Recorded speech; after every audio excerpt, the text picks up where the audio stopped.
belajar mencintai diri kalian sendiri dan lihat sisi mana sih kelebihan kalian, tunjukin itu sama semua orang. Hai guys, welcome back to my YouTube channel. Video kali ini kita bakalan bahas tentang insecurity. Hai guys, buat kalian yang baru ngunjungin channel aku, jangan lupa di subscribe dulu. Jadi kalau kita ngomongin insecurity itu adalah dimana posisi kita atau diri kita yang gak nyaman dan gak pede dengan apa yang kita punya. Lo gendut, lo banyak jerawatan, kurus banget, ya ampun, kok hitam banget sih, belang banget antara kulit tangan dengan muka.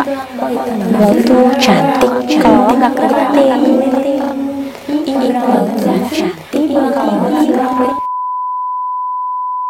Insecure itu kayak main game guys. Jadi dimana kita bakal ngerasa insecure kalau misalnya pertahanan percaya diri kita itu kalah dengan kata-kata mereka. Jadi sebenarnya ada yang namanya pertahanan diri, yaitu percaya diri.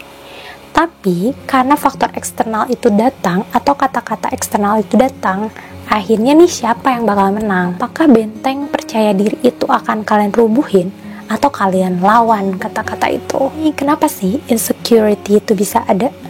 Karena kita selalu merasa kurang dalam diri kita. Ada 3 hal yang memicu insecurity. Yang pertama itu adalah gagal dan penolakan. Itu yang bisa buat kita gak percaya diri lagi. Yang kedua itu gak percaya diri karena adanya kecemasan di hati kita. Cemas karena kita gak akan bisa ngelakuin itu lah. Cemas takut orang ngomong ini, itulah. Nah, yang ketiga adalah dimana kita punya sifat yang terlalu perfeksionis, dimana kita tuh udah bagus sebenarnya, tapi karena keperfeksionisan kita, jadi kita ngerasa insecure dan gak pede. Di sini ada 2 tipe orang yang menghadapi insecurity itu. Yang pertama, dia orang yang tidak berhasil, dan yang kedua, dia adalah orang yang berhasil. Nah, kalian yang mana? Yang pertama, kalau kalian ngerasa gak berhasil, berarti kalian itu overthinking. Jadi ketika orang bilang, ih lo hitam, nah kalian pasti mikirin itu sampai rumah, sampai baper gitu ya. Terus yang kedua, semakin terpuruk ketika dibilang jerawatan, ya udah kalian bakal terpuruk. Ini gue udah dari dulunya sih jerawatan kayak gini. Nah, padahal itu tuh masih ada cara buat ngilangin itu semua, dan kalian bakal makin down. Apakah kalian makin terpuruk, makin down, atau overthinking? Itu artinya kalian tidak berhasil melawan insecurity kalian. Gimana yang berhasil? Misalnya kita berhasil ngelawan insecurity kita dan percaya diri kita yang menang, kita bakal nerima apa yang dikasih sama Tuhan. Sekarang tinggal kita gimana caranya buat lebih ngembangin apa yang Tuhan berikan buat kita. Yang dikasih Tuhan tuh kayak gini, mau pesek, mau misalnya hitam, ya semua itu bukan standar kecantikan lah buat zaman sekarang. Orang yang berhasil juga ternyata menemukan another point of view. Jadi sudut pandang dari sebuah kecantikan perempuan itu bukan hanya dilihat dari fisik aja. If you talk about beautiful, nah itu kan cantik itu bukan dilihat dari luarnya aja ya, tapi tetap dari inside-nya juga, dimana mereka itu pede dengan tampilannya seperti itu. Amount of makeup itu kalau kata Agnes Mo gak akan nge-cover your personality. Jadi kalau udah bad personality-nya, ya makeup pun gak bisa nutupin itu gitu, atau filter pun emang gak bisa nutupin itu, gak bisa nutupin personality kalian. Jadi yang namanya cantik tuh gak bisa diukur cuman dari wajah atau fisik lagi gitu di sekarang ini. Gue punya cerita dimana temen gue tuh ketemu sama calon mertuanya yang sangat-sangat cantik, tapi teman gue ini punya badan yang agak sedikit lebar. Nah, di sini dia ngerasa insecure, dan rasa insecure itu ke bawah sampai bener-bener kepikiran, sampai dia tuh diet sampai sakit. Nah, ini menurut gue kayak sekolah dia kan intinya ya S2 gitu kan. Tapi kenapa orang atau mama mertuanya itu hanya melihat sisi dia yang big badannya gitu, bukan dilihat dari wah ini keren nih cewek mau belajar lagi. Biasanya kan kalau udah lulus kuliah ya udah nggak usah belajar lagi lah, nebeng aja sama suami. Kenapa dia nggak mikir positifnya temen gue ini gitu. Justru di situ kita bisa berpikir di mana pemikiran seseorang itu terlihat. Karena menurut dia yang besar itu hanya kekurangannya. Dia nggak ngelihat kelebihannya. Jadi menurut gue orang-orang yang buat kita insecure itu adalah orang-orang yang melihat satu titik sudut pandang, gak pernah ngelihat sudut pandang yang lain. Nah, kalau kalian ketemu sama orang-orang kayak gitu ya, kalian bisa nilai sendiri betapa low-nya pemikiran mereka. Pikir aja kayak gitu, biar kalian gak terlalu sakit hati, tapi tetap ubah apa yang kalian kurang. Sebenarnya bukan ubah ya, lebih ke upgrade terus gitu. Jadi kalau misalnya ngerasa terlalu berat badannya, jadi ini tuh motivasi. Lihat aja lu nanti gitu. Kalau misalnya kalian nyaman dengan badan kalian yang kayak gitu, ya udah, gak usah terlalu dipikirin orang ngomong apa. Well, mungkin buat kalian yang udah punya buku di Roman gue, kalian udah pernah dengar cerita ini atau baca cerita ini. Jadi insecurity gue itu dimulai ketika mungkin SD, SMP, dan SMA. Cuman gue bakal ceritain yang bener-bener feel dimana gue ngerasa insecure.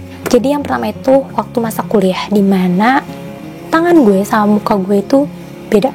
Jadi tangan gue lebih hitam daripada muka gue ya. Muka gue sama-sama hitam juga sih, cuman dua-duanya hitam, cuman parah gitu hitamnya. Gue hitam tuh karena ya udah mau bolak-balik dari kampus ke rumah, itu jaraknya 1 jam, itu tuh panas. Terus udah gitu gue ngajar, gue harus pulang kuliah terus ngajar, dan gue ngelakuin itu karena gue mau bertahan hidup sendiri.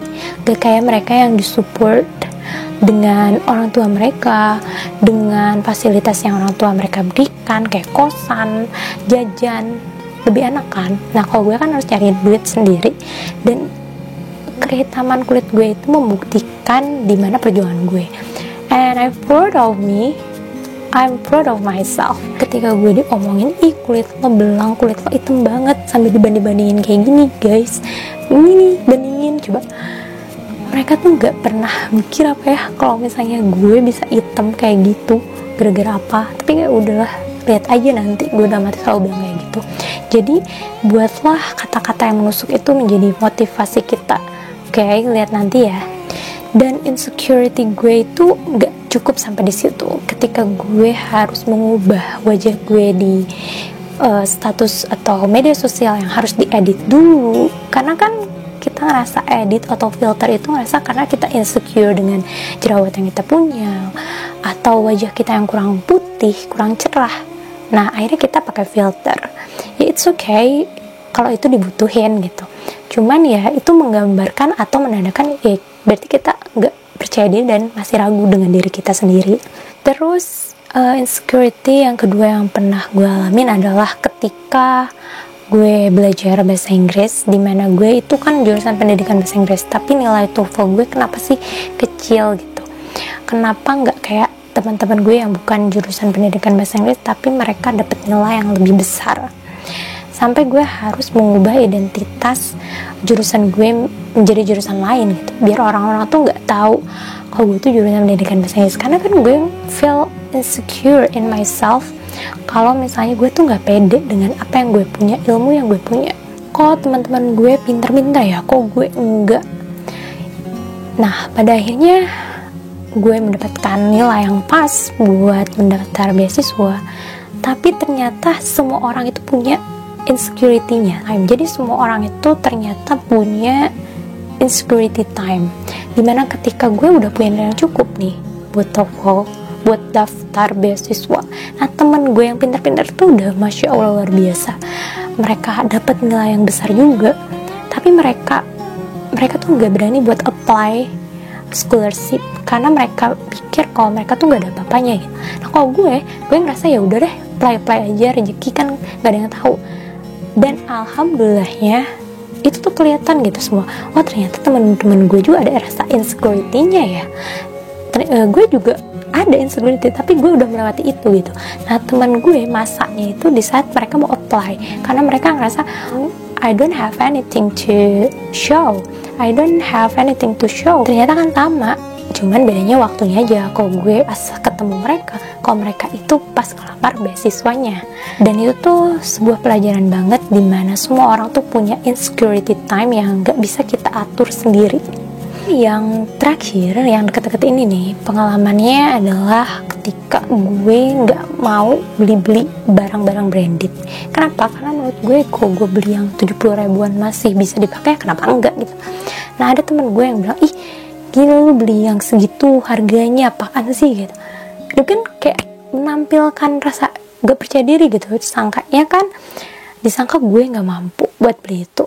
Emang sih ngapain juga sih beli-beli barang-barang yang mahal gitu ya, toh itu juga dipakai buat bawa sesuatu juga, dan yang 70.000 dengan yang 400.000 tuh sama-sama bawa sesuatu kan, tergantung kita makainya aja kayak gimana. Kalau terlalu banyak ya iyalah robek gitu.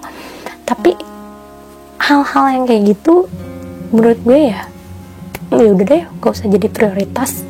Intinya sih gue selalu berpikir it's not my priority. Jadi barang-barang branded itu bukan prioritas gue. Cuman kalau menurut mereka ya mungkin itu prioritas, sehingga orang yang pakai barang-barang branded tuh ya wow gitu. Dan orang-orang kayak gue gitu yang nggak suka barang-barang branded itu ya udah apaan sih lu beli-beli yang kayak gitu, kayak nggak mampu aja gitu.